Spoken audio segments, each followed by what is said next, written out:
السلام عليكم ورحمة الله وبركاته. أعوذ بالله من الشيطان الرجيم. بسم الله الرحمن الرحيم. الحمد لله رب العالمين، والصلاة والسلام على سيدنا محمد وعلى آله وصحبه أجمعين.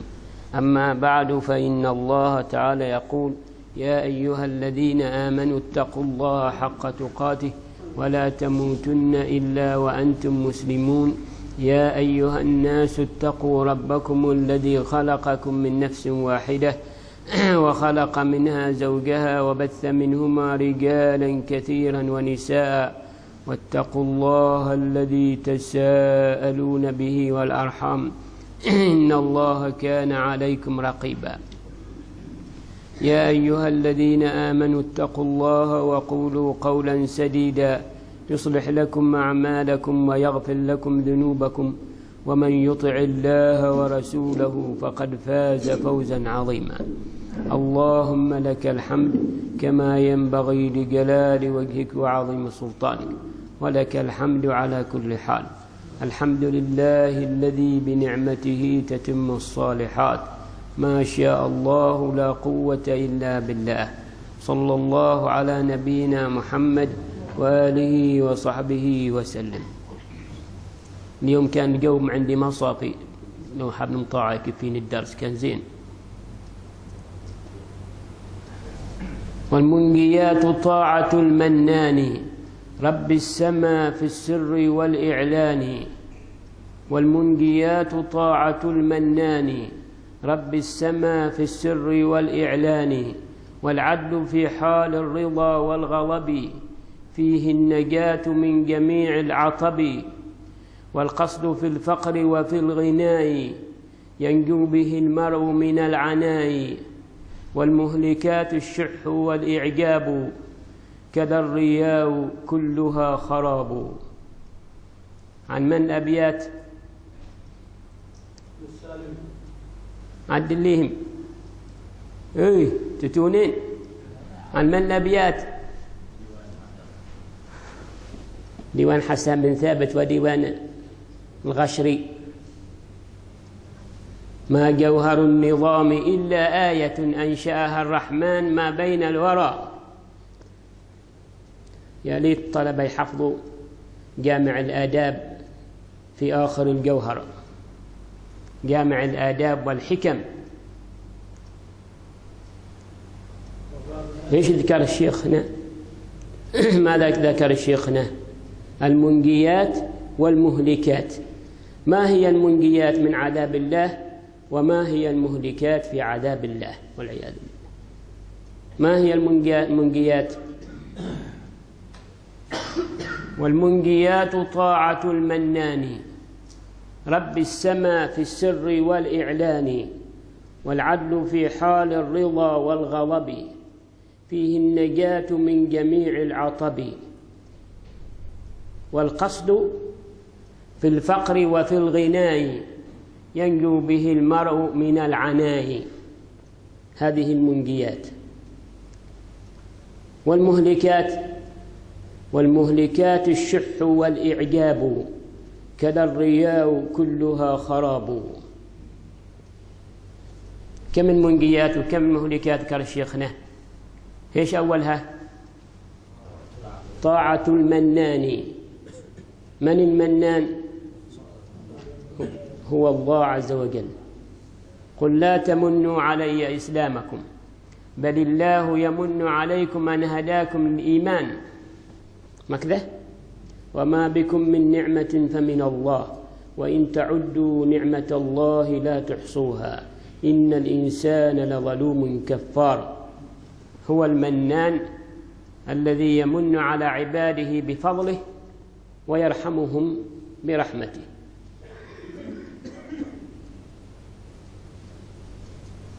يجوز نقول لولا فلان لمتنا جوع، يجوز لولا فلان احنا عندما موجودين في الدنيا. لا، الأمور كلها بيد الله عز وجل. وإنما جعل الله ناسا واسطة في إيصال الخير أو إيصال الشر، وإلا فالأمر كله لله. لا تقولوا ما شاء الله وشئت، بل قولوا ما شاء الله ثم شئت. واضح؟ زين. هنا الشيخ قال طاعة الله، وين طاعة الرسول؟ قال المنجيات طاعة الله، وما ذكر طاعة الرسول.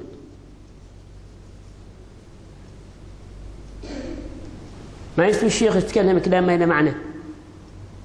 الشيخ سالم ما لعبه. يقول والمنجيات طاعة المنان رب السماء في السر والإعلان، وما ذكر طاعة الرسول،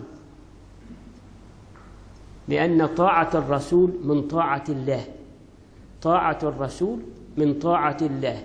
ولذلك يقول الله عز وجل من يطع الرسول فقد أطاع الله. ومعنى ذلك من لم يطع الرسول فلم يطع الله. ما كده؟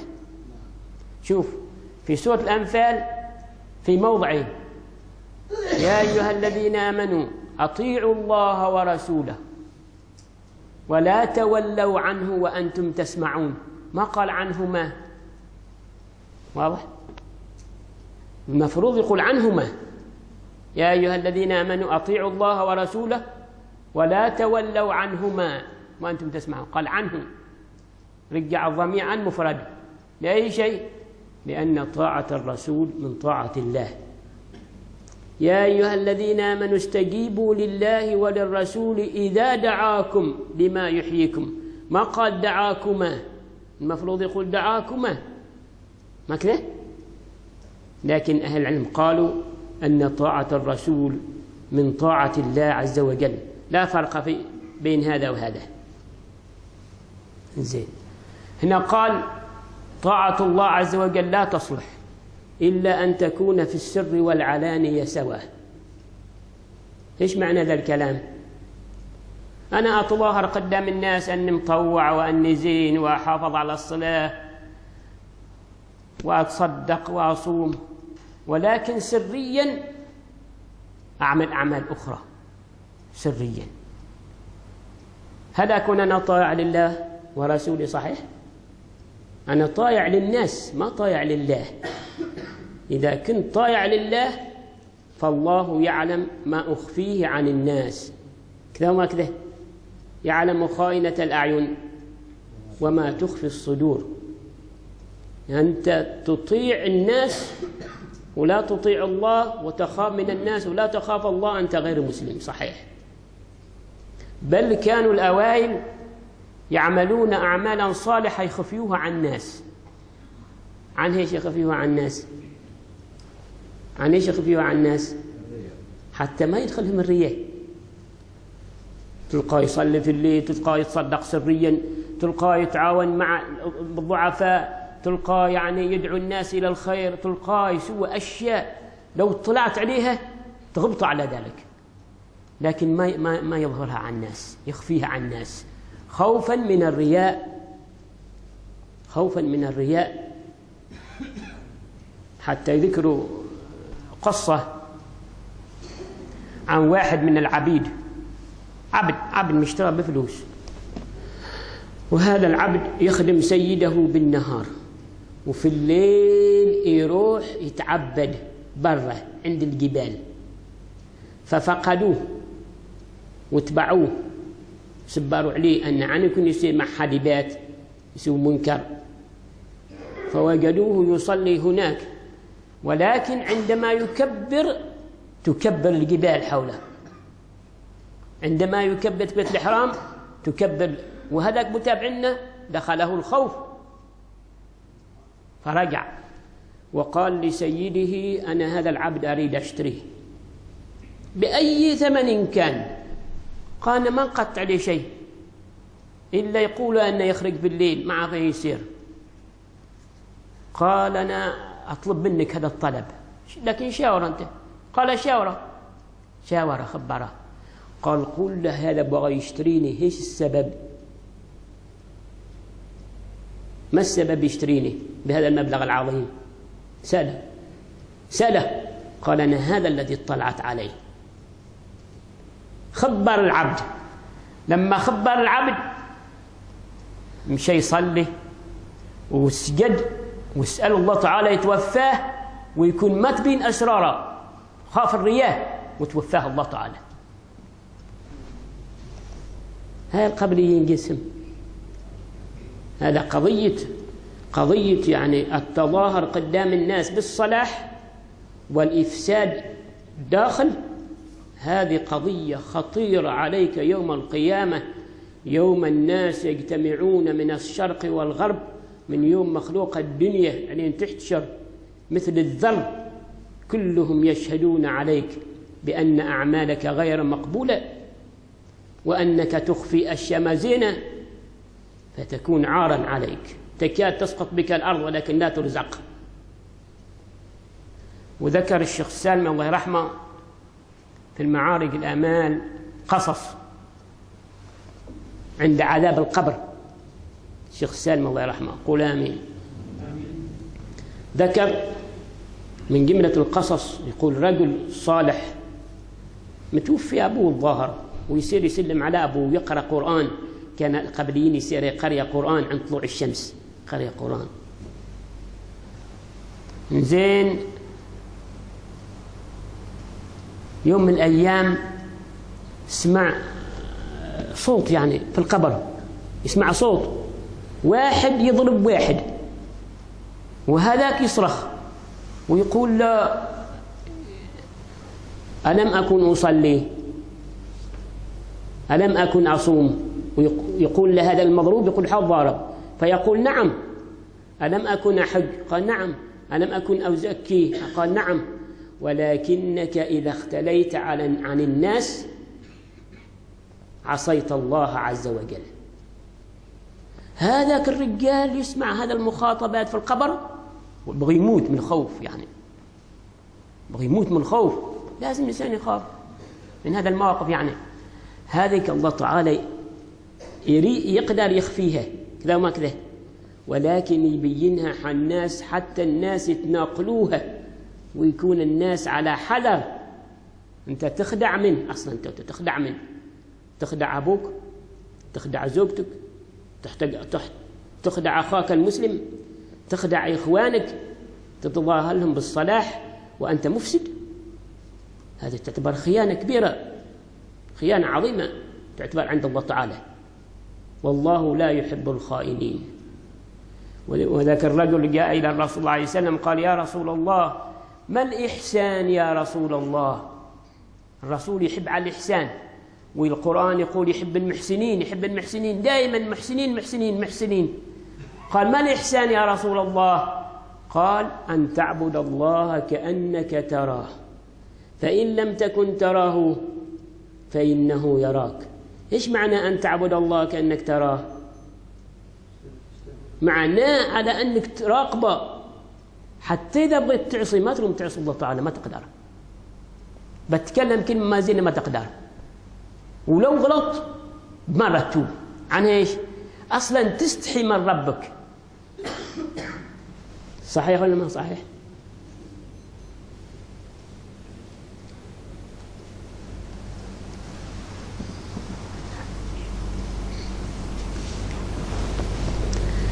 والمنجيات طاعة الرحمن رب السماء في السر والإعلان،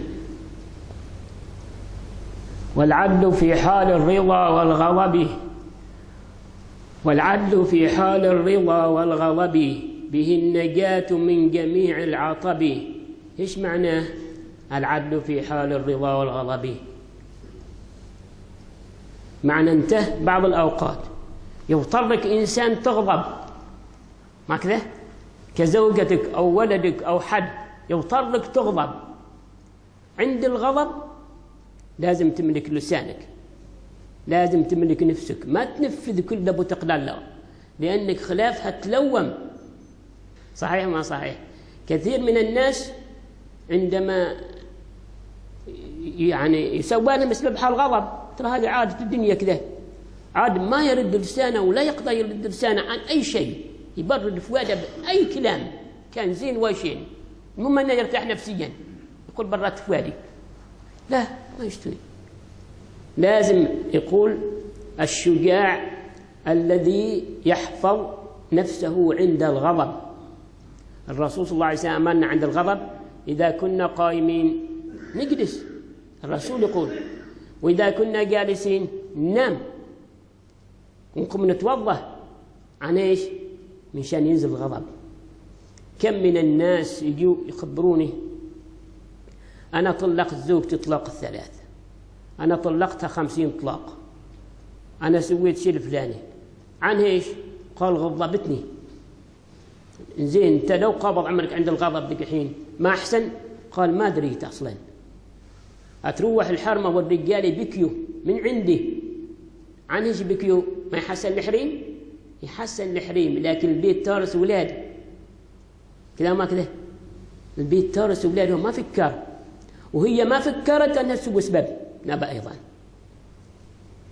فإذا عند الغضب إنسان يملك نفسه. أنت تنازعك إنسان من أقاربك أو ينازعك إنسان في أي شيء، سبحان الله الدنيا مخلوقة هكذا. قام ينازعك، قام يتكلم عليك، لا ترد، لا ترد عليه، لا ترد. يوم تقدم ما ترد لا ترد أبدا. خليه يتكلم عنين يشبع. ما يقول أنت ذلال. احنا يقولون أشياء من زمان، يقول كلمة قل 10. هذا خطأ. خطأ وما خطأ؟ خطأ. لا ترد، لا ترد أبدا، لأنك إذا رديت استويت كما واضعف عنا. جالس الرسول صلى الله عليه وسلم وأبو بكر جالسين، وجاء إنسان يشتكي من أبي بكر، قام يتكلم عليه، قام يحلته، والرسول ساكت وأبو بكر ساكت، ساكتين باثنينهم. خلاف أبو بكر ما جاء ورد عليه. لما رد عليه جاء الرسول وقام من مجلس. قال له أبو بكر أول يوم يتكلم علي أنت ما قمت ولا تكلمت، ويوم أنا رديت عن نفسي أنت قمت. عن إيش؟ قال له أول كان حاضر ملك يرد عليه، هو يتكلم عليك والملك يلعنه. فالرسول يقول كذا صلى الله عليه وسلم. ولما تكلمت أنت يقول للملك راح وبقي الشيطان، وأنا ما أجلس في مجلس فيه الشيطان صلى الله عليه وسلم. شوف كيف ما ترد، اسكت عنه، في الساعة والعلين يشبع. لأنك أنت لو رديت هو هيرد، وخلاف بتتبعها أمور كثيرة، أحقاد ومشاكل وكذا، وهو إن شاء الله بيرجع، إن شاء الله هو بيندم بيرجع. صحيح ما صحيح؟ إن شاء الله بيرجع بإذن الله تعالى. كذلك بعض الناس يكون ولده يسوي أشياء خطأ يشوف خطأ، يفوح مخه ويفوح الضغط معه، ما يشوف قدامه عاد يضرب عليه يكاد ولد يموت ولا يتكسر. هذا خطأ، هذا ما تربية دي. التربية أنت أول ما تربيه تخبره عن الخطأ والصواب. تقول لولدي حد من الأولاد بيسوي بك كذا، حد من الأولاد يجي يقول لك استخسر والك بيسوي بك كذا، حد من الأولاد يقول لك خلنا نسرق، حد من الأولاد يقول لك خلنا نضرب فلان، حد من الأولاد يسوي. تحذر ولدي من هذه الأشياء، لازم تخبره هو صغير عن هذه الأشياء. لا تقول عيب، ما تقول عيب، لأن ما تعرف ما وراك. صحيح وما صحيح؟ صحيح وما صحيح. نحن اكتشفنا في بعض المدارس، اكتشفنا أن الولد الصغير الولد الكبير يتليش بالولد الصغير ويقول له إذا خبرت علي هضربك، يقول له إذا خبرت علي أبوك ولا المعلم صنع عن ضربك. ما يرمي خبر، ما يقدر يخبر الولد، يقول يقتلنا أبوي خلاص. بعض الأولاد يجي حال أبوه يقول له أبوي فلان يسوي أشياء ما زينة، وفلان والفلان يتليش به، والفلان قال ساب شغلك ساب، خبر المعلم خبر المعلم ما يدخل في هذه الأشياء أنا. بس سكت الولد العاد على ما هو عليه. لا، من يقول لك الولد كذا قبضة وتراشاه وقول له ايش يسوي وايش يقول لك، وتبع الموضوع مع هالولد هذاك الثاني، وتبع المدرسة وكل شيء. بونك خليها كبيرة كبيرة قمنا وسناو كبيرة، عن ايش تسوي وتفضح عمرك؟ قال أنا ما بفضح عمري، أنا أفضح عمري إذا الولد أعطيته الساح كذا ما كذا، أما أتابع ما فضحت عمري. لأن بعض الناس يعتقد كذا، قالوا لي نحن نعرف أن أولادنا يسوي شيء فلاني لكن مع من نشكي يقوم يضحك علينا الأوادم، يقول إذا صرت أنا بعد موضوع بس يقول فضحونا هنا أحسن. لازم أتبع الموضوع، لأن هذه الأشياء يعني ما غريبة في الدنيا، أصلا ما غريبة في الدنيا. من يوم الرسول صلى الله عليه وسلم حد فاسد وحد صالح، صحيح ما صحيح؟ من يوم مخلوق الدنيا حد فاسد وحد صالح، هذا عادي. هذا عجب الرسول صلى الله عليه وسلم أقام الحد الزنا في زمانه صلى الله عليه وسلم، وأقام شرب الخمر والقرآن ينزل عليه، صحيح وما صحيح؟ فلازم أنت ما عند الغضب تقول أفعل كل شيء بقدر لا. واحد من أولادي، واحد من الشياب خبرني ما الولد، يقول أنا يوم واحدة تلومت، قلت له مو سويت؟ قال ولدي سوى خطأ وسناولته وعلقته من ذنيه على فوق عقيته، عاد من يطيح في السمين ذاك الولد ما يبقى منه، ربما يطيح على راسه ياخذ فيك بقى يعيش مجنون. ايش الفائدة معك انت؟ ما شي فائدة. هذا عند الغضب صون نفسك. بعض الأوقات الإنسان يبتلى بآب، أبوه إنسان شيبة مريض شيبة تعبان، تلقاه يتطلب أشياء ما عليها حاجة وينتقد أشياء ما عليها حاجة كذا ما كذا. الإنسان كلما يكبر ينزل.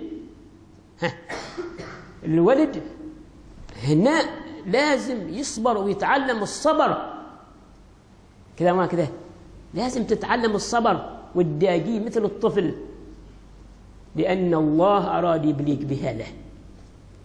لازم تثبت في الابتلاء.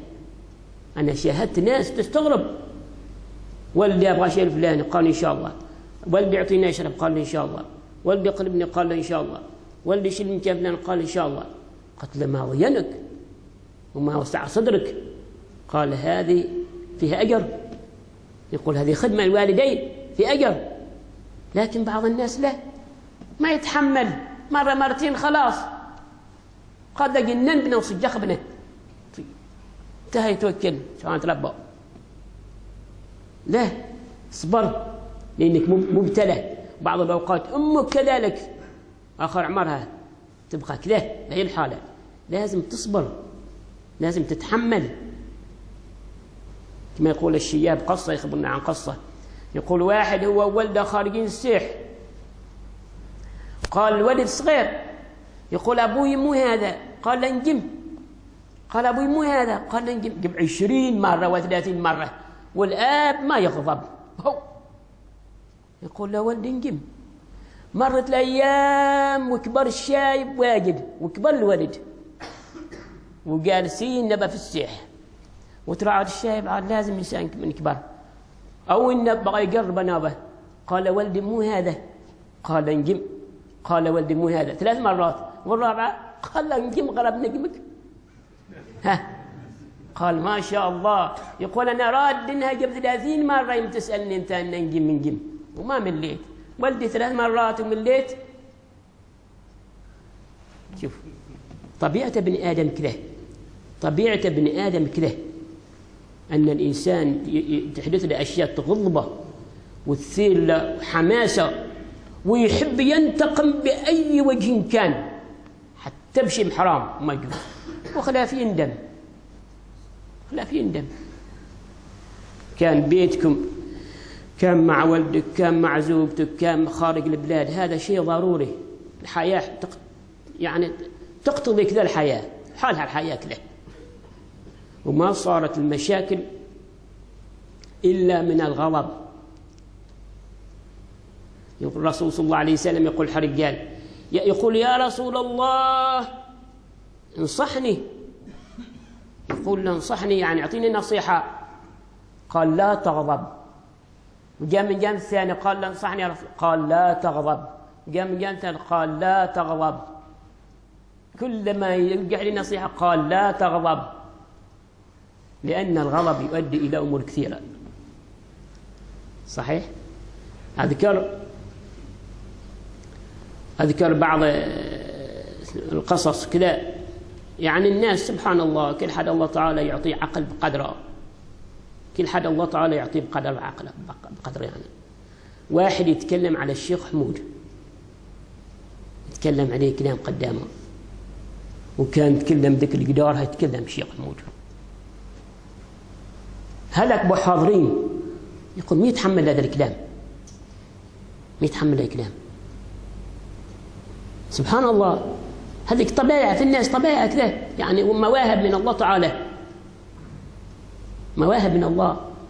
والعدل في حال الرضا والغضب، به النجاة من جميع العطب.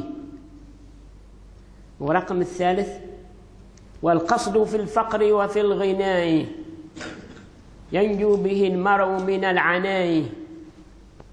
ايش معنى القصد؟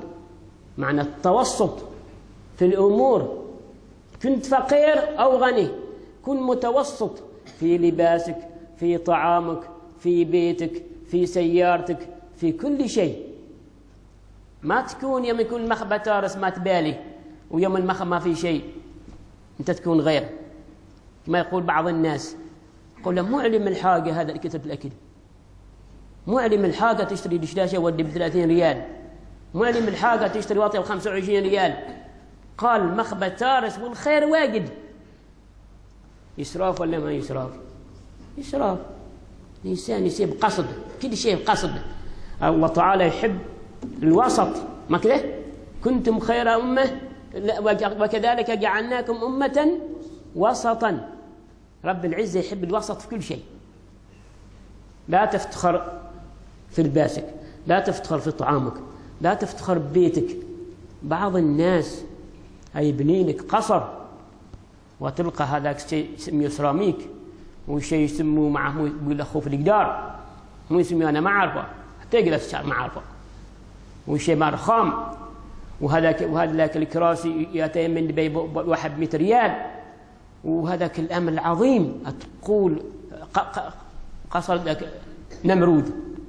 مو علم الحاجة هذا، لو نص هذا قال له الخير واجد، الخير واجد. يقول الخير، ناس محتاجين لهذا الخير، ناس فقراء، ناس ما عندهم بيوت، ناس بين الزوج ما عندهم مبالغ كذا ما كذا.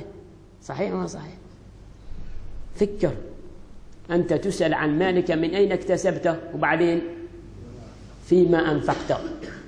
ولا تسرفوا إنه لا يحب المسرفين. يسدنا هذا الوصف والعياذ بالله، أن الله لا يحبك لأنك مسرف، ويحب المحسنين، وانظر أيهما أحسن. كذا ما كذا؟ إن الله يحب المحسنين ويكره من؟ المسرفين. فكر شوية. بعض الناس تستغرب، تلقى في المجلس ثلاجة، في صفة النوم ثلاجة، في المطبخ ثلاجة، في الحوش ثلاجة، ما جيب 20 ثلاجة وكلهم متروسات أكل. علمه كذا هين بنسير؟ قال أنت بدي حاجة تنقلب الدولة ولا شيء وما نلقى الحم ولا صدق. لا إله إلا الله. هذا هيتم يمكن حول بيضيع، أصلا يضيع الثلج، هذا الثلج يضيع. هذا اكتشف، جايوا عندي أطباء خبارون ذا الكلام، قالوا لي هذا الطعام إذا تم مدة على الأقل يكون شهر، يقول ما تغير طبيعته، عادت تغير طبيعته، فايدته يعني حرارته إلا تلقى الأكل يعق. سنة منطقة من مناطق أجاركم الله ما داعي لذكرها، قال لبعض الشياب يا سالم أبغاك تتكلم عن موضوع، قلت له قال الأكل بيفضل يسمدوه بنخيل من كثرته والعياذ بالله. يعقوا تحت النخيل، يخيس هناك تحت النخيل. هذا إسراف ولا ما إسراف؟ إسراف. والآن جاء لنا الإسراف في قضية الزواج جاي من الإسراف في مناطق متعددة. سرت هذا الشهر الماضي مناطق متعددة وكلهم يشتكون من هذا. ايش الإسراف؟ قال عرفناه الصداق 5000 4000 عرفناه، القاعة وحدها ب3000 وحد ب2000 استاجرها، الثوب الذي لبسوه ليلة العرس يستاجر معهم ب1000 وبكم. يقول شيء خارج عن العقل، وهذه الضيفة خارجة عن العقل ما يتصور. هذا إسراف ولا ما إسراف؟ بطل، هذا بطل. أصلا أنت يوم غني، يوم أنت غني غيرك ما غني، أنت سنيت سنة سيئة عليك وزرها وزر من عمل بها يوم القيامة. أنا غني وهذا فقير، زوجت أنا ولدي وفعلت بفعلته، خصصت قبل 10,000 ريال. باكر هذا زوج ولده فقير، ايش يقول له الحريم؟ ايش يقول عن حال ولده؟ يقول له احنا بنتنا ما أقل كذا وما كذا، بنتنا ما أقل عن بنت فلان، مسوي لها كذا ومسوي لها كذا ومسوي لها كذا ومسوي لها كذا. قال إذا أنا ما أقدر، قال ما حد يلزمك، سيستقرض وعليك البنك مفتوح. وقع هذا، وقع صار ما تكلم مسرحية. واحد مسكين معنا واضطر يبيع سيارته وبقبله سيارة ما عنده شيء بهو، سيارة بيعها في الدين من شان يرضي الحريم كذا وما كذا. هذا بطل، وهذا من ضرر. أصلا ما مشكلة أنت انفقت وروحت، لكن يوم القيامة تحاسب. يقول لك ربك أنت سويت كذا كذا لأجل الشهرة، ايش بتجاوب ربك يوم القيامة؟ فربك يعلم في قلبك ايش كذا وما كذا. قلت لهم أنا ذاك اليوم زوجت بنتي في البيت وقامت علي القيامة، هذا من شهر، قامت علي القيامة. كيف يعني ما طلبت الناس في المجلس؟ كيف ذا البخل؟ هل معقولة بنت الشيخ يعني تملك في البيت مع 5 أنفار بريالين موز؟ هذا ما يجوز، هذا تشديده. أنا ساكت بوني، ما شاورت حد أو ما شاورت حد، حتى قلت ما خبرتهم، بس خبرتهم أن أنا فلان يخاطب معي ووافقت بزوجه كيف خاطركم، حتى ما طلبتهم يحضروا أبدا. قلت لهم أنا أسألكم سؤال، أنا أحسن ولا عبد الرحمن بن عوف؟ عبد الرحمن بن عوف صاحب من؟ صاحب من؟ صاحبنا؟ صاحب رسول الله صلى الله عليه وسلم، الغني الكبير. عبد الرحمن موصوف المدينة منه، ما حدا غنى عنه. رآه الرسول صلى الله عليه وسلم فيه من زمان يسوي زعفران وموسم يوذاك أثر الصفرة مع موسم شياب وارس وهيش. قال الرسول صلى الله عليه وسلم يا عبد الرحمن أرى عليك أثر صفرة. قال تزوجت يا رسول الله. تزوجت والرسول موجود في البلاد ما عنده خبر، وانت الغني الكبير، فكلها المدينة ما تجيك من عيون، فيها مسجد واحد كذا ما كذا، كلها كبرها وعبرها المدينة كمدينة، والرسول ما عنده خبر. قال كم دفعت إليها؟ قال نواة من ذهب. ايش قال الرسول؟ قال أنت ما فيك أدب، وأنت بخيل، وأنت خالفت السنة. ايش قال له؟ أنسك ولو بشاه، ذبح شاه حالك وأهلك وانتهت القضية. صارت كبيرة؟ كبيرة؟ ما كبيرة القضية، ما كبيرة. لكن نحن ما نتبع السنة، نحن نريد الشهرة، هذه المصيبة. توانا الظاهر قدام الناس أني زين، لكن وراي ما وراي، وما تقول لي يجوز ولا ما يجوز. توانا سويت وفعلته يجوز، أنا ما أقول لك يجوز قضية يجوز ما يجوز، لكن أقول لك يا أخي العزيز الناس فقراء ما يقدر يسويك ماك باكر، لا تدفع الناس إلى البلاء.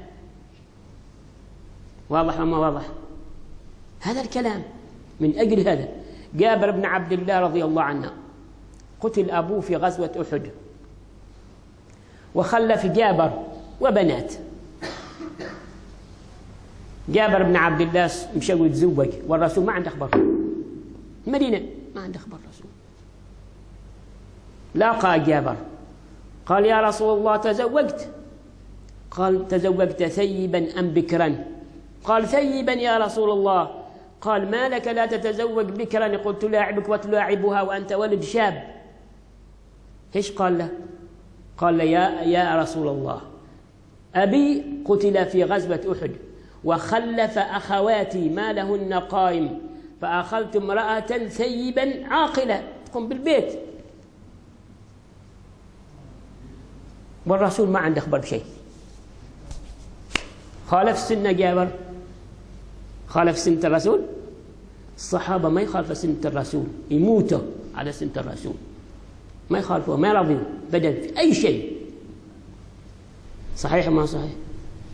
يكون إنسان وسط، تكون وسط في كل شيء. أنت رب العزة ربما يفتح لك باب رزقك أكثر عن غيرك.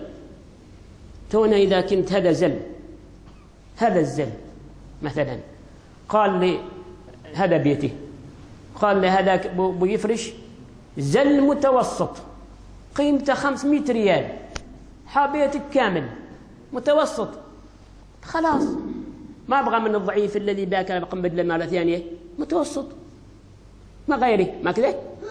قلت لك ب500 ريال وأنا رصيدي 100,000 فقط بديك، والإيجارات معها كم، والمخبة تارس سوى ب1,500 ما ب1000، وخلي الناس يجوا كلهم يشوفوا ما شاء الله ذي الفرجة من هين. قلنا الفرجة ما جاء من دبي رقم 1 قيمتها ب1,500. قال يا ليتنا كنا مثلك فنفوز فوزا عظيما. حال الناس ما شي داعي، أصلا ما شي داعي، كل شيء وسط، كل شيء وسط. ما تفرش حصير كما من زمان، تفرش كما الناس، لكن لا تسرف، لا تسرف.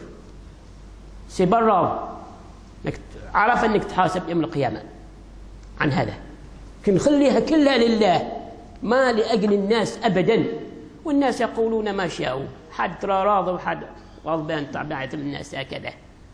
أنت لا تراعي الناس. دخلوني بيت، دخلت بيت ويراويني والدهم، بيت بناي طابقين، يراويني والدهم يقول الشيخ هذه كرفاية، هذه الكرفاية يقول يوم تفرص منها زر الدور. قلت لا يزين حالي، نقول لا على هذا ضعبوا فيه، كنت بات تحوم ليلية زين مو غير. قال غير يقول هذا مسوى كذا واحدة تنزل الأكل ما هم يسميوها، المطبخ فوق وكل شيء فوق، وهنا القاعة تفرز زر تضرب جرس يمليوها أكل، تفرز زر تنزل القاعة وعندنا نوكل كلنا إحنا والعائلة. تستغرب من ذاك البيت، تستغرب. وهذاك الرخام وهذاك الأمر العظيم، تشوف عمرك في الأرض وتشوف عمرك في السماء. قلت له نقول له هذا كله زين، والله تعالى ما حرم الطيبات، كله زين، ولكن أنا بسأل سؤال. قال نعم. قلت له هذا أبو ساكن في ذا البيت هيموت وما هيموت؟ قال هيموت. قلنا هي الخسارة العودة، الخسارة العودة أنها أنا هموت عند الكرفاية بتشتغل تماتيك وفيها مناظر، يشوف عماننا ووزارة الداخلية فقط منظرة. أقول له زين كله زين وفيها تلفزيون، لكن مصيبة أن نموت، مصيبة أن نموت. صحيح ولا ما صحيح؟ ومن نموتين ينشل قصر السيب العامر ذيك الحفرة ما لقي حتى ذراع. صحيح وما صحيح؟ حتى ذراع ما لقي، مو ذيك الحفرة، مو ذيك، سقط تحدد. يسد الوسط، يسد كل شيء الوسط، كل شيء اتخذ وسط، في فراشك في سيارتك. واحد يتصمد. قال جايات سيارات يقول واحدة ب30,000 وشي على 40,000. قلنا زين ما يشتريتوا خض سيارة ب15,000. قال هذيك سيارة عوامر ما بوها. كيف نبى العوامر غير؟ قال هي يقول يخلى بكبات، بكبات هم يسمين بكبات. قلنا له هذاك فيه معقول، هذاك يحس بخلاف. أتصير تصمم أنت سيارة ولد ب40,000 أقساط، مدة حياتك توفي، آخر ما توفي، عاد سيارة ما تنفع. 260 مواصلات هانت. سيارة. أعوذ بالله ولا تسرفوا إنه لا يحب المسرفين. صحيح ما صحيح؟ إنه لا يحب المسرفين. كذا ما كذا إنسان يسيب عقل. ذيك اليوم صرنا بلاد عاد ختام حال درس، أنا صحت اليوم ما سوى ختام حال درس. قال لي واحد تكلم عن الربا، تكلم عن الربا، تكلم عن البنوك. يقول بني بيوت من بنوك. أنا أضطر على بيت يسكت. أنا مضطر على بيت ما عندي شيء بقدري، أسير بتصمى البيت ب50,000 ب40,000 وأنا ما أقدر. إيش التكليف على كذا؟ أباري غيري؟ لا، ما أباري غيري ولا أستوق حلمتي وتقول لي أنا أختي متزوج إنها فلان ولا أخوك أنت مع قصر وأنا أبني له قصر. لا، أنا أبني بقدري. ما تغلق من النار. خبرتهم قلت لهم تعرفهم العوامر؟ قال نعرفهم. قلت أنا لحقت عليهم الواحد يحصل 1000 ريال يبني غرفة،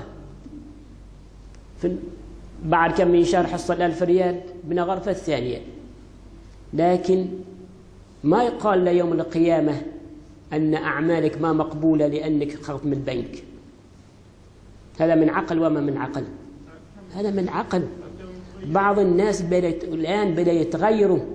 قال لازم ابني قصر. بني قصر يوم عندك شيء، ما دام عندك شيء بني قصرين، لكن لا تدخل النار، لا تدخل عمرك النار أبدا.